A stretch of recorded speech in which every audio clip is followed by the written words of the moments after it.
Assalamualaikum warahmatullahi wabarakatuh.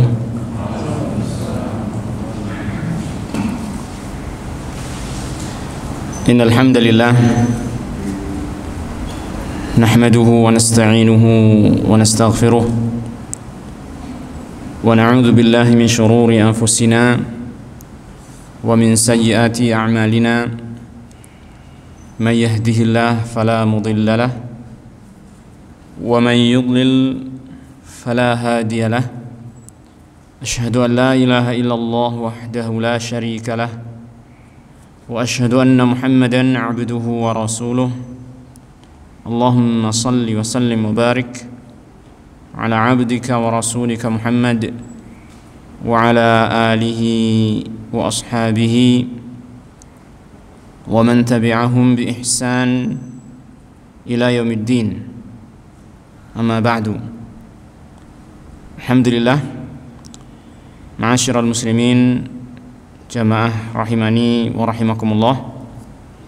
Kita panjatkan puji syukur kita kepada Allah Subhanahu wa taala atas limpahan nikmat yang begitu banyak yang Allah berikan kepada kita semua.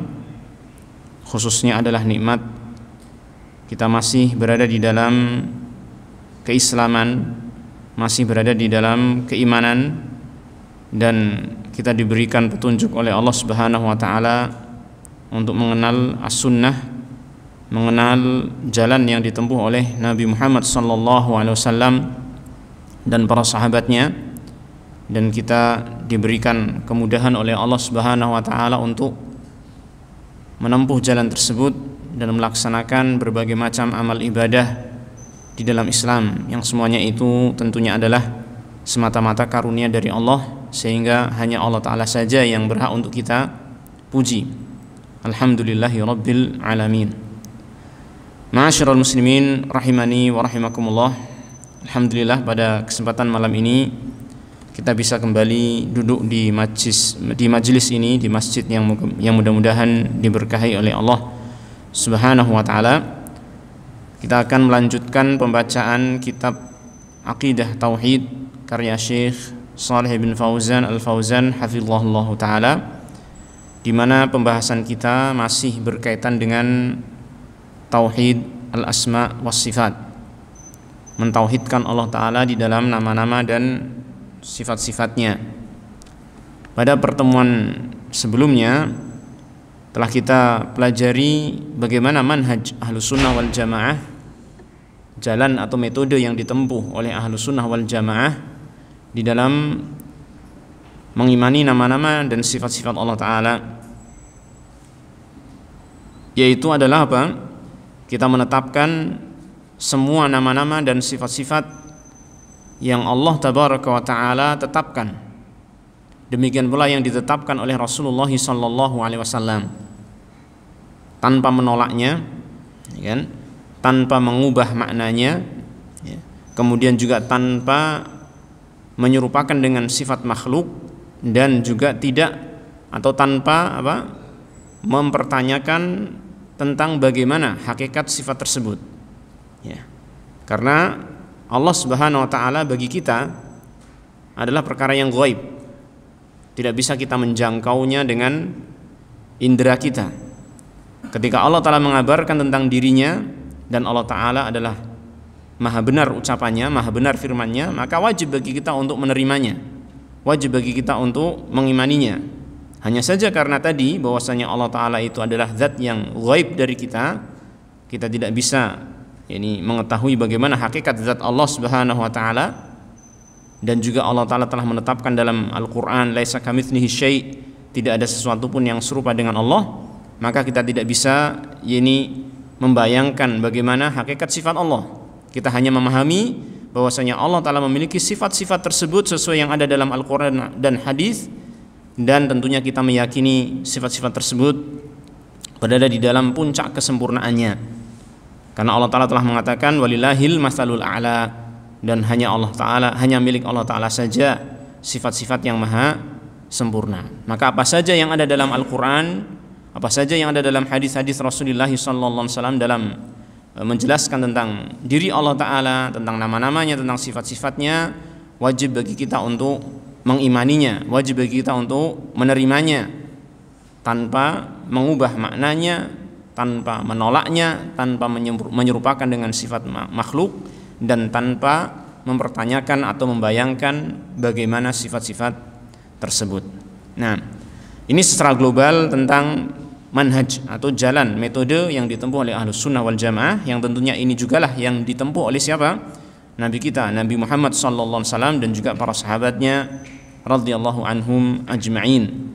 Nah, pada kesempatan kali ini maka kita akan melanjutkan penjelasan dari Syekh Shalih Al-Fauzan hafizahullah taala pada Al-Faslul Tsalits, pasal yang ketiga, ya, pada pasal yang ketiga Al-Faslul Tsalits, yaitu tentang ar-raddu ala man ankara al-asma'a was sifati au ankara ba'daha. Bantahan kepada orang yang mengingkari nama-nama dan sifat-sifat Allah atau mengingkari sebagiannya, ya. Jadi setelah kita mengetahui keharusan kita terhadap nama-nama dan sifat Allah Ta'ala sebagaimana yang tadi kita terangkan, ya, menetapkan apa yang ditetapkan oleh Allah dan Rasulnya sallallahu alaihi wasallam, ya, tanpa menolaknya, tanpa mengubah maknanya, tanpa menyerupakan dengan sifat makhluknya, dan tanpa mempertanyakan bagaimana hakikat sifat tersebut. Maka ternyata, ya, dalam kenyataan bahwasanya kaum muslimin itu sebagian mereka ada yang tidak memahami manhaj ini, sebagian mereka ada yang tidak memahami metode yang ditempuh oleh Rasulullah SAW dan para sahabatnya dalam hal ini, sehingga mereka menyimpang, ya, mereka terjerumus dalam kesalahan-kesalahan di dalam mengimani nama-nama dan sifat-sifat Allah Tabaraka wa Ta'ala. Dan sebagian mereka dalam penyimpangannya sampai mengingkari nama-nama dan sifat-sifat Allah Ta'ala, ya, ada yang mengingkari nama-nama dan sifat-sifat Allah Subhanahu Wa Ta'ala, padahal itu jelas-jelas disebutkan di dalam Al-Quran dan hadis-hadis Rasulullah Sallallahu Alaihi Wasallam. Maka dalam kesempatan ini, yaitu dalam pasal yang ketiga ini, Syekh hafizahullah Ta'ala akan memberikan bantahan kepada mereka orang-orang yang mengingkari nama-nama Allah Ta'ala dan sifat-sifatnya atau sebagian darinya. Karena memang di antara kelompok-kelompok yang ada itu, yang tadi kita sebutkan menyimpang tadi, ini apa? Sebagian mereka ada yang mengingkari seluruh nama-nama dan sifat-sifat Allah Ta'ala, sebagian mereka ada yang sebagian saja mereka ingkari, mengingkari sebagian nama-nama Allah ataupun mengingkari sebagian dari sifat-sifat Allah Subhanahu wa Ta'ala. Oleh karenanya, sebelum beliau hafizahullah Ta'ala menyampaikan tentang bantahan yang tentunya nanti akan disampaikan syubhat mereka, sebelum beliau menyampaikan tentang bantahan tersebut, maka beliau akan mengenalkan kepada kita terlebih dahulu, ya, kelompok-kelompok yang menyimpang di dalam Islam, ya kan, terhadap nama-nama dan sifat-sifat Allah Ta'ala ini, dan bagaimana bentuk penyimpangannya, ya. Di sini beliau mengatakan alladzina yunkiruna al-asma'a was sifati thalathatu asnafin. Orang-orang yang mengingkari nama-nama dan sifat-sifat Allah ada 3 golongan. Ini secara garis besar, ya, secara garis besar seperti ini. Walaupun sebetulnya kalau kita berbicara tentang orang-orang yang menyimpang terhadap nama-nama dan sifat-sifat Allah Ta'ala, maka di sana ada 2 penyimpangan besar sebenarnya. Sebelum kita berbicara tentang orang yang mengingkari, ini kan mengingkari gitu, ya, maka sebenarnya ada 2 penyimpangan besar terhadap nama-nama dan sifat Allah. Yaitu apa? Yang pertama adalah yang mengingkari, seperti yang akan kita bahas pada malam hari ini. Dan yang kedua adalah orang-orang yang disebut dengan musyabbihah. Orang-orang yang apa? Musyabbihah. Mereka tidak mengingkari nama-nama Allah, mereka menetapkan nama-nama dan sifat-sifat Allah Ta'ala, tapi sayang sekali mereka apa? Di dalam menetapkan nama-nama dan sifat-sifat tersebut menyerupakannya dengan sifat makhluk, makhluk. Ya, misalnya ketika ada penjelasan tentang ilmu Allah Ta'ala, maka mereka langsung memahami ilmu Allah Ta'ala itu, ya, ilmunya seperti ilmunya makhluk, ya. Ketika Allah Ta'ala menyebutkan tentang wajahnya, maka mereka mengatakan wajahnya Allah Ta'ala juga wajahnya seperti dengan wajah makhluk, ya kan. Ini sebuah penyimpangan, dan penyimpangan yang jenis ini sangat-sangat terang. Kenapa? Karena Allah Ta'ala telah menyatakan laisa kamitslihi syai', tidak ada sesuatu pun yang serupa dengan Allah Ta'ala. Sehingga kelompok yang pertama ini, kelompok yang menyimpang dalam arti menyerupakan secara tegas, secara jelas sifat-sifat Allah Ta'ala, ya, kalau kita hitung jumlahnya mereka itu lebih sedikit dibandingkan orang-orang yang mengingkari nama-nama Allah Ta'ala dan sifat-sifatnya, ya, karena mereka memiliki syubhat yang besar, ya kan? Maka di sini beliau tidak membahas tentang orang-orang atau kelompok yang musyabbihah, yang menyerupakan Allah dengan makhluknya, tidak dibahas. Ya, walaupun itu jelas menyimpang, tetapi karena apa tadi? Karena penyimpangannya itu sangat jelas dan secara jumlah penganutnya itu sedikit dibandingkan dengan orang-orang yang mengingkari nama-nama dan sifat-sifat Allah Subhanahu wa taala. Jelas ya? Baik. Nah, di sini beliau mengatakan alladzina yunkiruna al-asma'a was-sifati thalathatu asnaf. Orang-orang yang mengingkari nama-nama dan sifat-sifat Allah Ta'ala itu ada tiga golongan besar. Di sini kita lihat yang pertama disebut dengan Jahmiyah, al-Jahmiyatu. Al-Jahmiyah. Yang kedua al-Mu'tazilatu. Al-Mu'tazilatu. Dan yang ketiga adalah apa? Al-Asy'ariyatu wal Maturidiyah. Asy'ariyah dan Maturidiyah. Ini nama-nama kelompok. Nanti kita jelaskan sedikit, tidak banyak ya. Yang pertama adalah Al-Jahmiyah. Ya, satu kelompok yang disebut dengan Jahmiyah. Siapakah mereka? Wahum atba'u Al-Jahmi ibn Safwan. Hum atba'u Al-Jahmi ibni Safwana. Mereka adalah pengikut dari Jahm bin Safwan, seorang yang bernama siapa? Jahm bin Safwan. Kata para ulama ya ketika menjelaskan tentang siapa dia Jahm bin Safwan, ternyata para ulama menjelaskan bahwasanya ternyata orang ini bukanlah seorang alim, ya, bukan seorang alim, dan dia dahulunya itu sering interaksi, sering berkumpul dengan kelompok orang-orang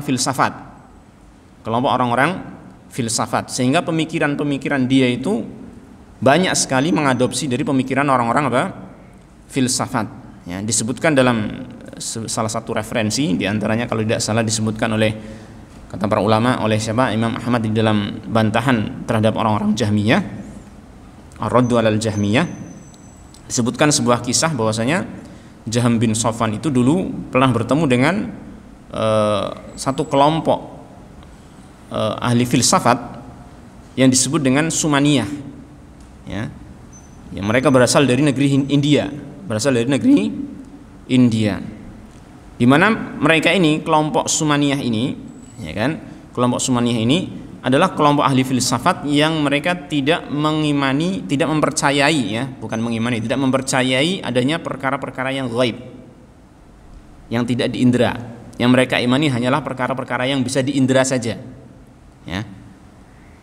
Nah, sehingga mereka suatu ketika pernah bertanya kepada Jahm bin Safwan yang berinteraksi dengan mereka ini, bertanya kepada Jahm bin Safwan yang dia secara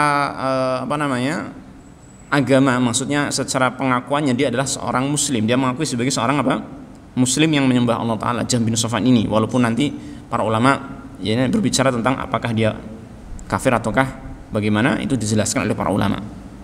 Mereka bertanya kepada Jahm bin Safwan tentang Allah Ta'ala, padahal Jahm bin Safwan itu bukanlah seorang ulama gitu ya. Pertanyaannya bagaimana? Apakah benar-benar ada Tuhanmu itu? Ya kan? Hal dzaqahu, hal syammahu, hal ra'ahu, hal lamasahu. Ini apakah kamu bisa merasakan Tuhanmu, keberadaan Tuhanmu? Apakah bisa merasakan rasanya?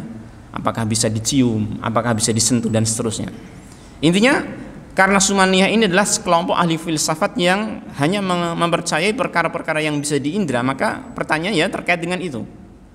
Ya, sehingga akhirnya Jahm bin Safwan ini karena dia orang yang jauh dari ilmu gitu kan, maka dia tidak bisa menjawab hal tersebut dan lama dia berpikir, ya, sehingga akhirnya menelurkan yaitu pemahaman-pemahaman yang sangat berbahaya dalam Islam, yaitu menyatakan bahwasanya Allah Ta'ala itu tidak bisa disifati dengan apapun, tidak memiliki sifat apapun, ya. Jadi dia menolak seluruh sifat-sifat Allah Tabaraka wa Ta'ala. Sehingga di sini dikatakan oleh Syekh Fauzan hafizahullah taala, Syekh Shalih Al Fauzan hafizahullah taala, Al-Jahmiyah mereka adalah pengikutnya Jahm bin Safwan, wa haula'i yunkirunal asma'a was sifati jami'a.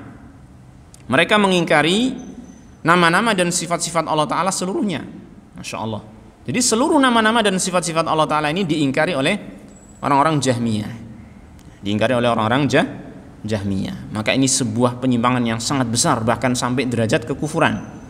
Makanya para ulama itu banyak yang diantara mereka yang mengatakan Jahmiyah itu sudah kafir, bukan termasuk golongan kaum muslimin. Ada yang mengatakan demikian, ya, ada yang mengatakan demikian. Taim, ala kulli hal yang jelas di sini kita memahami ada satu kelompok yang sangat berbahaya, yaitu Jahmiyah, yaitu dalam kaitannya dengan asma wa sifat. Mereka itu bagaimana? Mengingkari seluruh nama-nama dan sifat-sifat Allah Subhanahu wa taala. Ya. Kemudian yang kedua adalah kelompok Mu'tazilah. Al-Mu'tazilah. Ini juga termasuk salah satu kelompok yang mengingkari sifat-sifat Allah. Siapakah Mu'tazilah? Mu'tazilah, Al-Mu'tazilatu wa hum atba'u Wasil ibni Atha. Dia adalah para pengikutnya seorang tokoh yang bernama Wasil ibn Atha. Wasil ibn Atha ini seorang yang dahulu yakni hidup di zamannya Hasan Al-Basri, bahkan bermajelis dengan siapa? Hasan Al-Basri. Hasan Al-Basri ini kita insyaallah sebagian kita sudah sering mendengar namanya, ya. Apalagi kita sering mendapatkan di antara yakni saudara-saudara kita menamai anaknya dengan apa? Hasan Al-Basri, menunjukkan kalau nama ini nama yang sangat tersohor, ya kan? Al-Hasan Al-Basri, seorang tabi'in, ya. Seorang ulama ahlu sunnah, ini Hasan Al-Basri. Wasil bin Atha ini pernah bermajelis dengan Al-Hasan Al-Basri. Namun ternyata terjadi perbedaan pandangan dengan Hasan Al-Basri, yaitu khususnya adalah dalam permasalahan label tentang orang yang melakukan dosa besar. Label dan hukum orang yang melakukan dosa besar dari kalangan orang yang sudah mengucapkan syahadat, ya, dari kalangan orang yang mengucapkan syahadat kemudian dia melakukan dosa besar, bagaimana label orang tersebut? Apakah dia masih disebut sebagai seorang muslim atau mukmin, ataukah dia disebut sebagai orang yang kafir ketika di dunia? Labelnya bagaimana, ya kan? Atau hukum di akhirat, apakah pelaku dosa besar ini masuk dalam neraka selama-lamanya ataukah masuk dalam surga? Ya, jadi Wasil bin Atha ini dulu pernah bermajelis dengan Hasan Al-Basri. Kemudian dalam permasalahan ini tadi tentang pelaku dosa besar, dia berselisih dengan Hasan Al-Basri. Adapun Al-Hasan Al-Basri, maka kita tahu dia seorang ahlu sunnah wal jamaah. Maka dia memahami bahwasanya, ini Hasan Al-Basri, ya, dan ini pendapatnya ahlu sunnah, ya, pelaku dosa besar itu masih muslim selama dosa besarnya itu bukan termasuk kekufuran, ya kan?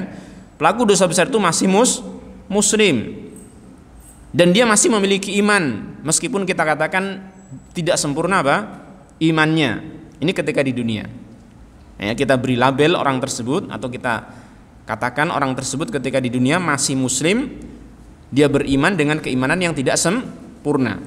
Adapun di akhirat, ketika dia meninggal dunia dengan membawa dosa besarnya, belum bertaubat darinya, maka orang yang melakukan dosa besar yaitu tahta masyiatillah, di bawah kehendak Allah Ta'ala.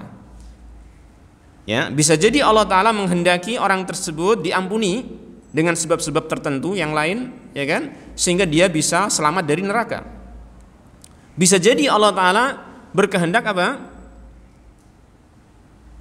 untuk mengadab dia karena dosa besarnya tersebut, tetapi karena dia masih memiliki keimanan, maka azab yang dia alami di akhirat nanti, pelaku dosa besar ini, bukanlah azab yang selama-lamanya, dan dia nanti akan diselamatkan karena dia memiliki keimanan, diselamatkan dengan syafaat, dikeluarkan dari neraka dan dimasukkan ke dalam surga.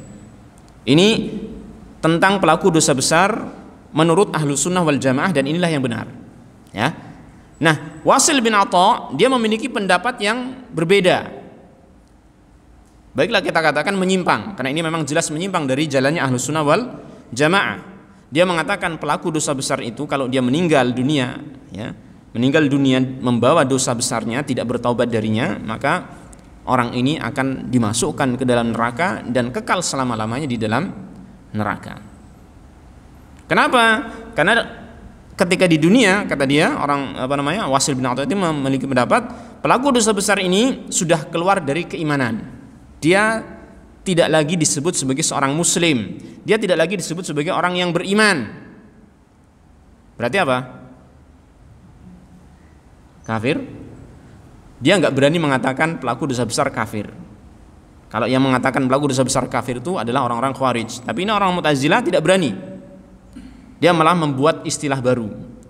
Ya, orang yang melakukan dosa besar ketika masih di dunia tidak digolongkan kepada orang yang muslim, tidak pula beriman, ya kan? Dan tidak pula digolongkan sebagai orang yang kafir. Terus bagaimana? Kata dia, fil manzilah bainal manzilatain.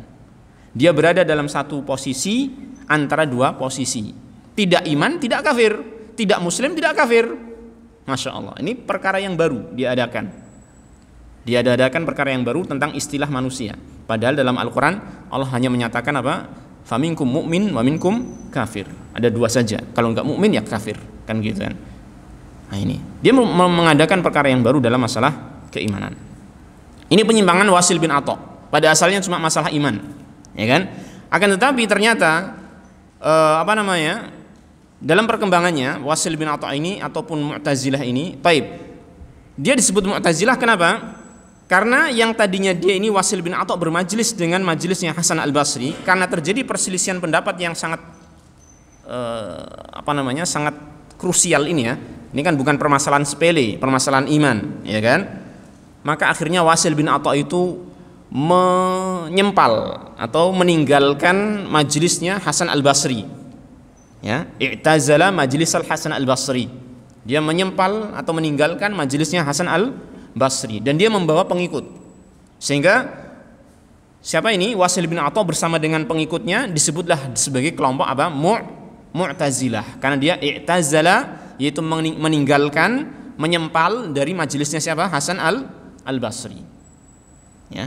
Ini asal muasal penamaan kalimat al-Mu'tazilah. Kalau yang al-Jahmiyah tadi karena apa? Karena dia pengikut Jahm bin Safwan. Al-Mu'tazilah karena dia menyempal atau meninggalkan majelisnya Hasan al-Basri dengan membawa pemahaman-pemahaman yang menyimpang, yang keliru ya dari ahli sunnah wal jamaah. Taib. Nah, dia Mu'tazilah ini, kelompok Mu'tazilah ini dalam perkembangannya ternyata dia ini terpengaruh oleh pemahamannya al-Jahmiyah. Terpengaruh oleh pemahamannya siapa? Al-Jahmiyah. Dan mereka ini orang-orang Mu'tazilah pun juga sumber pemahaman mereka itu atau sumber pemahaman mereka adalah dari ilmu kalam. Dari ilmu apa? Kalam, yaitu berbicara tentang masalah-masalah agama, berbicara tentang masalah-masalah ketuhanan dengan dasar akal. Namanya ilmu kalam, ya. Berbicara tentang masalah agama dengan dasar apa? Akal. Nah, ini tentang masalah ketuhanan ya, dengan masalah akal. Nah, karena dia itu terpengaruh dengan ilmu kalam yang dia ini tentunya mengambil dari terpengaruh oleh kelompok Jahmiyah, maka dia pun ternyata akhirnya apa? Menyimpang dalam masalah asma was sifat. Nah, di sini dikatakan oleh Syekh Shalih Al-Fauzan hafizahullah taala, hum atba' Wasil bin Atha alladhi i'tazala majlis al-Hasan al-Basri. Mu'tazilah adalah pengikutnya Wasil bin Atha yang dia dahulu meninggalkan majelisnya Hasan al-Basri. Tadi sebagaimana yang tadi kita ceritakan. Wa haula, dan mereka ini dalam masalah nama-nama dan sifat-sifat Allah Ta'ala yuthbitunal asma'a. Mereka mau menetapkan nama-nama. Masya Allah, lebih lumayan ya, lebih mending daripada siapa? Jahmiyah. Kalau Jahmiyah sama sekali tidak mau menetapkan nama-nama Allah Subhanahu wa taala. Ini sudah mau menetapkan nama-nama Allah Ta'ala. Tapi apa? Ala annaha alfadun mujarradah. Mereka menetapkan nama-nama Allah Ta'ala tetapi dengan bahwasanya nama-nama itu, dengan anggapan, dengan keyakinan bahwasanya nama-nama tersebut hanyalah lafat-lafat mujarradatun anil ma'ani, lafat-lafat yang kosong dari makna-makna. Apa maksudnya? Jadi ketika kita membaca misalkan Bismillahirrahmanirrahim, itu kan ada nama Allah apa? Ar-Rahman Ar-Rahim. Kalau yang kita fahami bagaimana? Ar-Rahman Ar-Rahim ini punya makna enggak? Punya makna enggak? Punya. Bisa kita artikan dengan apa? Pengasih, Maha Penyayang, yang sekaligus kita memahami darinya bahwasanya itu menunjukkan Allah memiliki sifat kasih sayang, ya kan? Dan ini sudah difahami oleh umumnya manusia seperti itu, umumnya kaum muslimin. Tapi mereka mengatakan apa? Nama-nama Allah Ta'ala ini hanya sekedar lafadz tanpa makna. Ya, mereka mau mengatakan Allah Ar-Rahman, Allah Ar-Rahim, tetapi tidak ada makna di sana. Tidak ada makna di sana. Ya, kosong dari makna. Sehingga mereka tidak mau menetapkan sifat-sifat Allah. Ya. Taib. Maka dikatakan di sini mereka menetapkan nama-nama dengan keyakinan bahwasanya nama-nama tersebut hanyalah lafadz-lafadz yang kosong dari makna-makna, tidak ada maknanya sama sekali. Wa yanfunas sifati kullaha, dan mereka meniadakan seluruh sifat-sifat Allah Ta'ala. Sehingga ketika mereka mengatakan Allah itu As-Sami', ya Allah namanya As-Sami', tapi kata mereka bila sam'in, tanpa memiliki pendengaran. As-Sami' tapi tidak mendengar. Al-Basir bila basarin, mereka mengatakan Allah Ta'ala itu Al-Basir, ya Al-Basir itu nama Allah, tetapi bila basarin, tanpa memiliki sifat melihat. Na'udzubillah min dzalik. Ini merupakan apa? Merupakan pelecehan terhadap siapa? Allah Subhanahu wa Ta'ala. Kenapa pelecehan?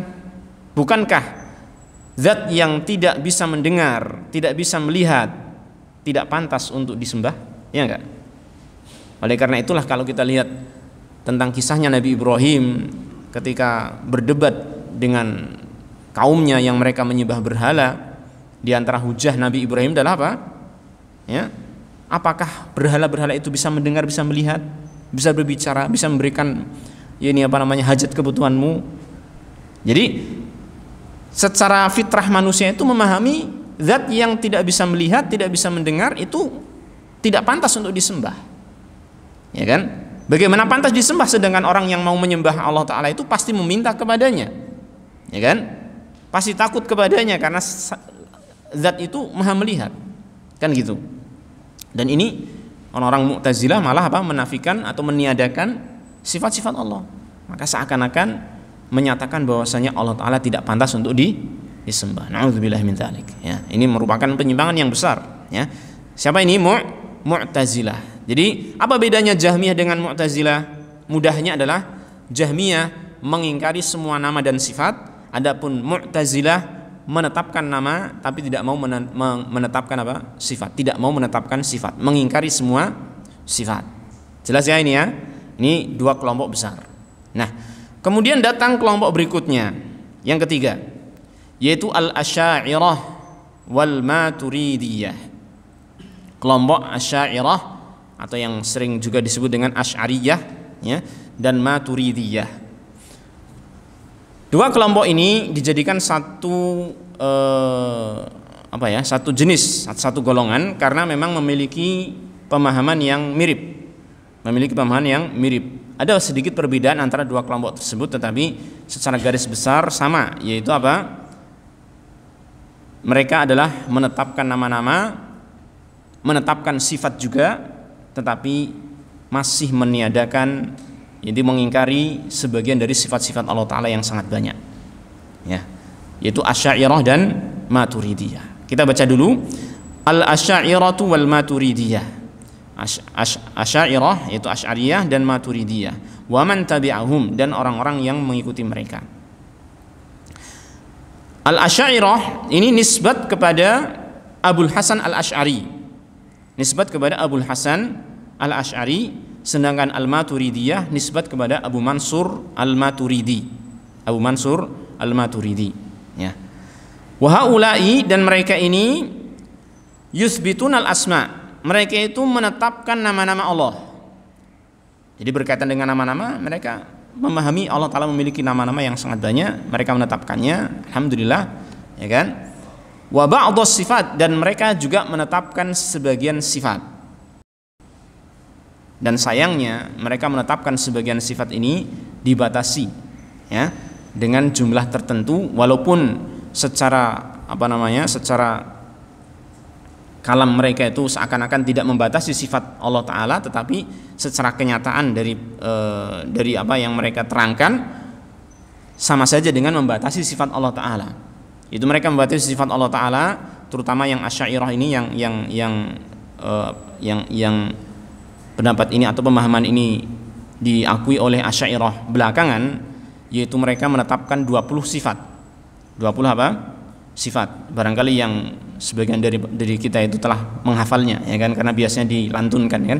Allah, wujud, qidam, baqa, mukhalafatul lil hawadisi, qiyamuhu bi nafsihi, ya kan, qudrah iradah, ilmu hayat, sama' basar, kalam, qadiran, muridan, aliman, hayyan, sami'an, basiran, mutakalliman. Ya, kurang satu lagi atau sudah pas ya? Ya, nanti bisa diulangi lagi. Ya. Jadi 20 sifat mereka tetapkan. Adapun selain itu bagaimana? Mereka ingkari. Ya. Selain itu mereka apa? Ingkari sifat-sifat tersebut. Baik. Kalau kita lihat tentang Asy'ariyah, mereka mengklaim mengikuti Abul Hasan Al-Asy'ari. Tapi ternyata kalau kita lihat perkembangan atau riwayat hidup Abul Hasan Al-Asy'ari ini, ternyata beliau ini memiliki riwayat hidup yang istilahnya berkembang dalam pemahamannya. Jadi Abul Hasan Al-Asy'ari, kalau kita perhatikan atau diterangkan oleh para ulama, bahwasanya Abul Hasan Al-Asy'ari ini awal mulanya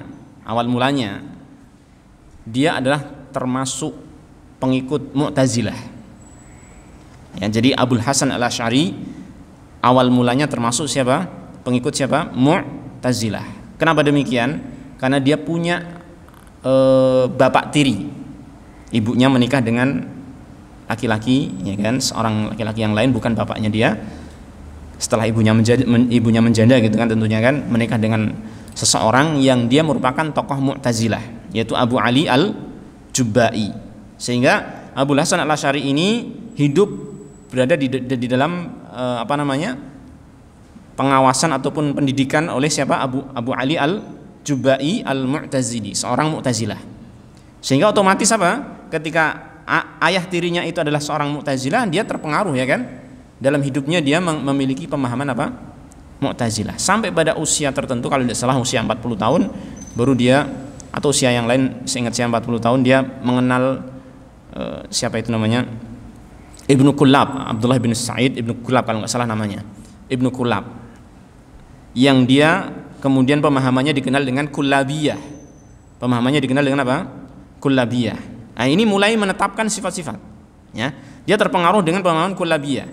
Sehingga ketika dia sudah terpengaruh dengan pemahaman Kullabiyah, dia mengumumkan di khalayak ramai, ya, tentang berlepas dirinya dia dari pemahaman Mu'tazilah. Dia umumkan di hadapan masyarakat. Yang sebelumnya dia itu mengikuti pemahaman Mu'tazilah yang mengingkari semua sifat-sifat Allah Ta'ala, sekarang dia mengikuti pemahamannya siapa? Abdullah bin Sa'id Ibn Kullab, pemahamannya Kullabiyah yang menetapkan sebagian sifat-sifat Allah Subhanahu wa Ta'ala.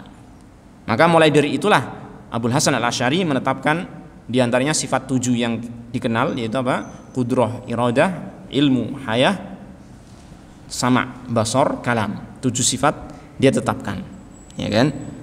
Nah, inilah pemahaman Abul Hasan Al-Asy'ari yang kemudian di belakangan hari diikuti oleh siapa? Diikuti oleh pengikutnya yang sampai saat ini terkenal dengan kelompok Asy'ariyah itu. Ya.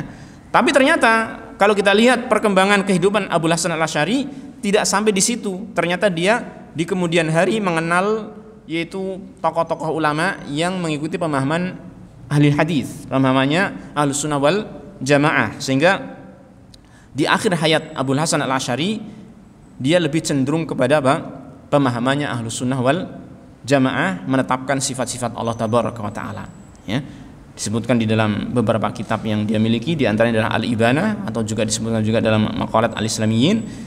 Maka beliau Abul Hasan Al-Asy'ari itu menyatakan atau menunjukkan kalau dia itu lebih cenderung kepada pemahamannya Ahlus Sunnah wal Jamaah, dalam artian pemahamannya Ahlul Hadis wal Athar, yaitu yang menetapkan sifat-sifat Allah Subhanahu wa Ta'ala. Akan tetapi ya sudah kadung, ya, terlanjur diikuti oleh banyak pengikut setelah beliau, sehingga pemahaman Asy'ariyah ini sampai saat ini pun masih menyebar di kalangan masyarakat. Ya, ini tentang Asy'ariyah. Taib. Adapun Maturidiyah, maka sebagaimana tadi kita sampaikan pemahamannya mirip-mirip, dan dia adalah termasuk dari golongan pengikutnya Abu Mansur Al-Maturidi yang dalam sisi fikih dia menisbatkan dirinya kepada Al-Hanafiyah, ya, kepada Al-Hanafiyah. Adapun dalam masalah akidahnya maka mirip-mirip dengan Asy'ariyah.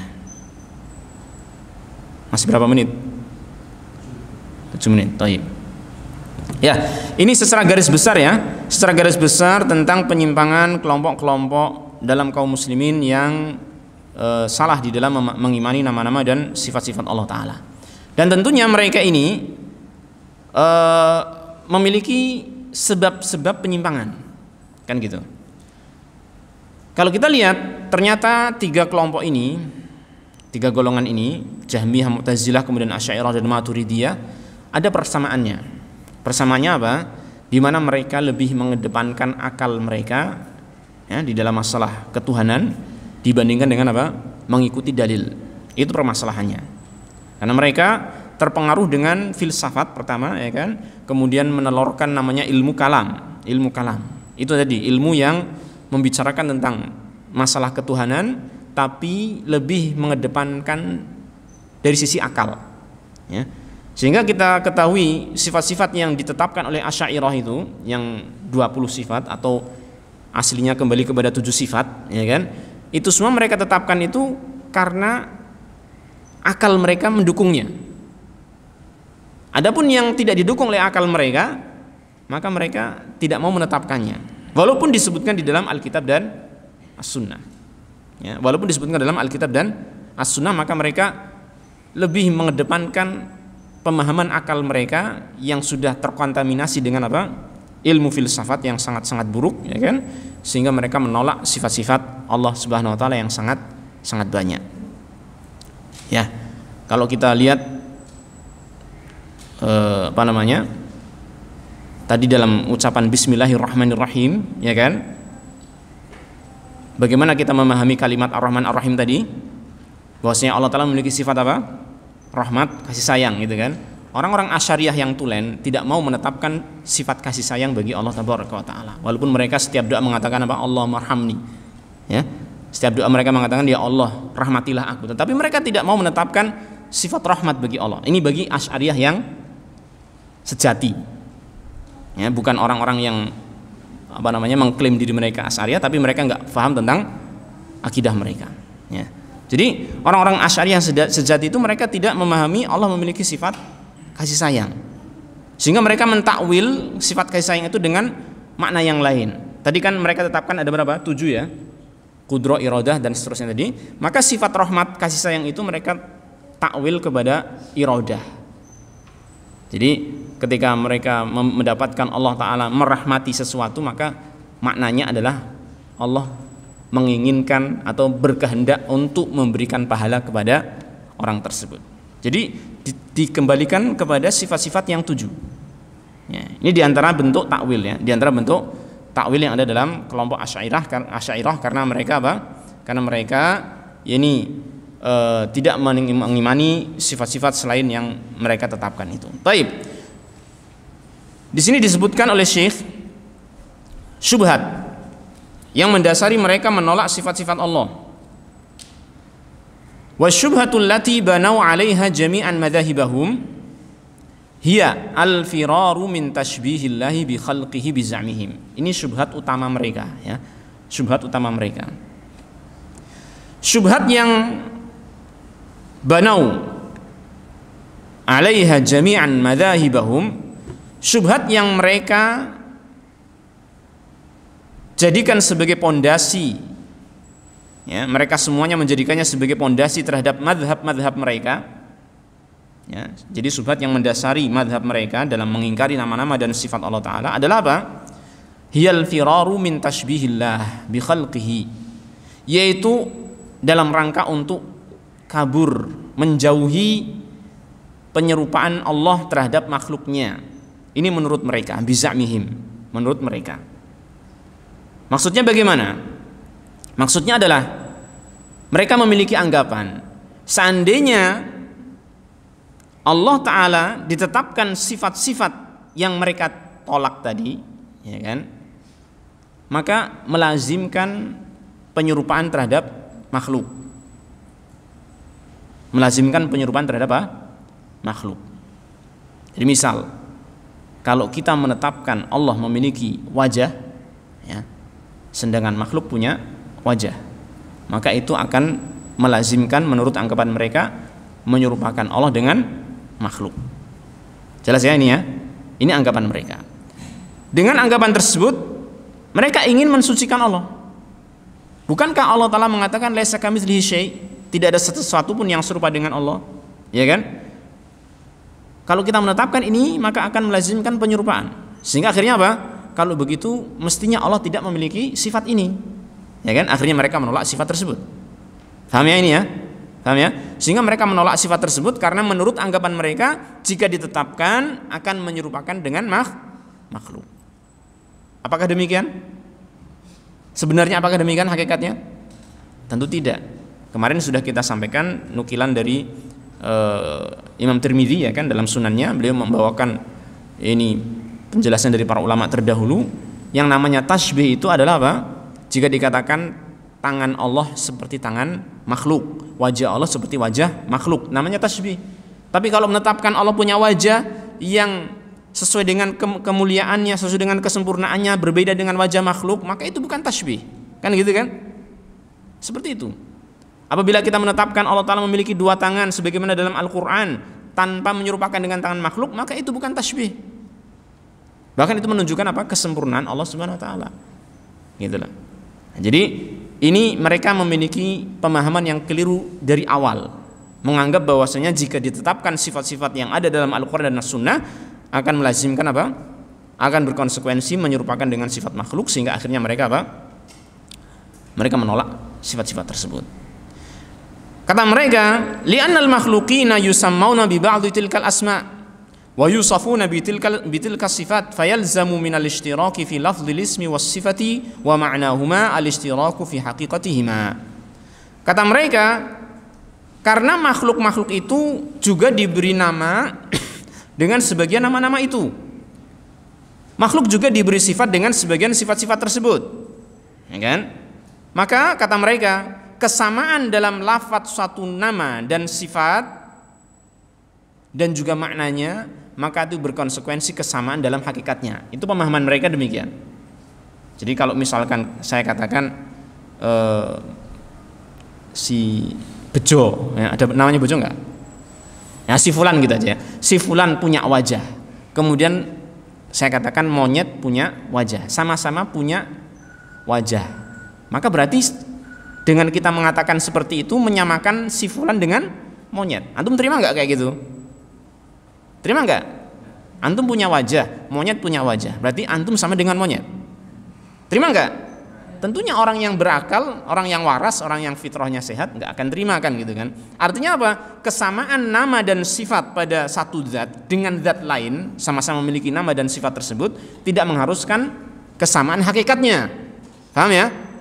Itu yang sebenarnya seperti itu. Tapi mereka menganggap kesamaan nama dan sifat pada satu zat dengan zat lain, sama-sama memiliki nama dan sifat yang sama lafadznya, dianggap itu adalah apa? Hakikatnya sama. Ya, maka jadilah mereka akhirnya apa? Menolak sifat-sifat tersebut. Kata mereka, hadza yalzamu minhu tashbihul makhluqi bil khaliqi fi nadharihim. Ini berkonsekuensi menurut mereka tadi ya. Berkonsekuensi apa? Menyerupakan makhluk dengan khalik. Ini menurut anggapan mereka, menurut pandangan mereka. Sehingga mereka pun akhirnya apa? Menolak sifat-sifat Allah Subhanahu wa taala. Dan di dalam menolak sifat Allah, mereka tidak terang-terangan biasanya. Ada yang terang-terangan sih memang ada, tapi ada yang tidak terang-terangan, bahkan melakukan jalur yang lain karena mereka apa ya? Berinteraksi dengan Al-Qur'an. Kalau mereka tolak secara tegas, sama saja artinya apa? Menolak Al-Qur'an. Maka mereka enggak berani. Maka dalam menolak sifat-sifat Allah taala, kata Syekh di sini, waltazamu hiyala dzalika ahada amrayn. Ya. Di dalam menolak sifat-sifat Allah taala itu mereka menetapi salah satu dari dua metode. Jadi nanti akan kita dapatkan ya, diterangkan oleh Syekh di sini cara penolakan sifat-sifat ini yang dilakukan oleh mereka ada dua cara. Secara ringkas adalah apa? Dengan mentakwil atau dengan mentafwid. Apa itu mentakwil, apa itu mentafwid? Ini agak repot juga. Nanti kita akan pelajari insyaallah pada kesempatan yang akan datang pada pekan depan insyaallah taala. Intinya pada malam hari ini kita semua memahami insyaallah ya, bahwasanya ada di antara orang-orang yang menisbatkan diri kepada Islam yang ternyata mereka mengingkari nama-nama dan sifat-sifat Allah taala dengan tingkatan penolakan yang bertingkat-tingkat ya. Dengan level penolakan yang bertingkat-tingkat. Jahmiyah ini yang paling parah, menolak nama-nama dan sifat seluruhnya. Kemudian disusul nomor 2 adalah Mu'tazilah, menolak sifat-sifat Allah taala walaupun sudah menetapkan nama-nama Allah taala. Sedangkan yang ketiga adalah Asy'ariyah dan Maturidiyah, mereka menetapkan nama dan sudah menetapkan sebagian sifat tetapi masih menolak sebagian sifat yang lain. Baik, inilah yang kita pelajari pada malam hari ini. Mudah-mudahan apa yang kita sampaikan bermanfaat, dan saya tegaskan di sini pembelajaran kita tentang masalah kelompok-kelompok yang menyimpang ini dalam tujuan untuk kita untuk kita memahami mana jalan yang benar, mana jalan yang benar untuk kita lalui, dan mana jalan yang keliru untuk kita jauhi, gitu ya. Dan tentu saja karena ini berkaitan dengan nama-nama dan sifat-sifat Allah taala, kita membahas ini juga dalam rangka untuk apa? Dalam rangka untuk memberikan pengagungan kepada Allah Subhanahu wa taala. Karena kalau kita misalkan menyimpang dalam hal ini, otomatis akan berkonsekuensi mengurangi pengagungan kita kepada siapa? Allah Subhanahu wa taala. Sehingga hendaknya kita fahami ini bukanlah perkara yang sepele, harus kita fahami baik-baik agar kita selamat dalam keimanan kita kepada Allah Subhanahu wa taala. Kita akhiri wa sallallahu wasallam ala nabiyyina Muhammadin wa ala alihi wa sahbihi ajma'in wa akhiru da'wana alhamdulillahi rabbil alamin.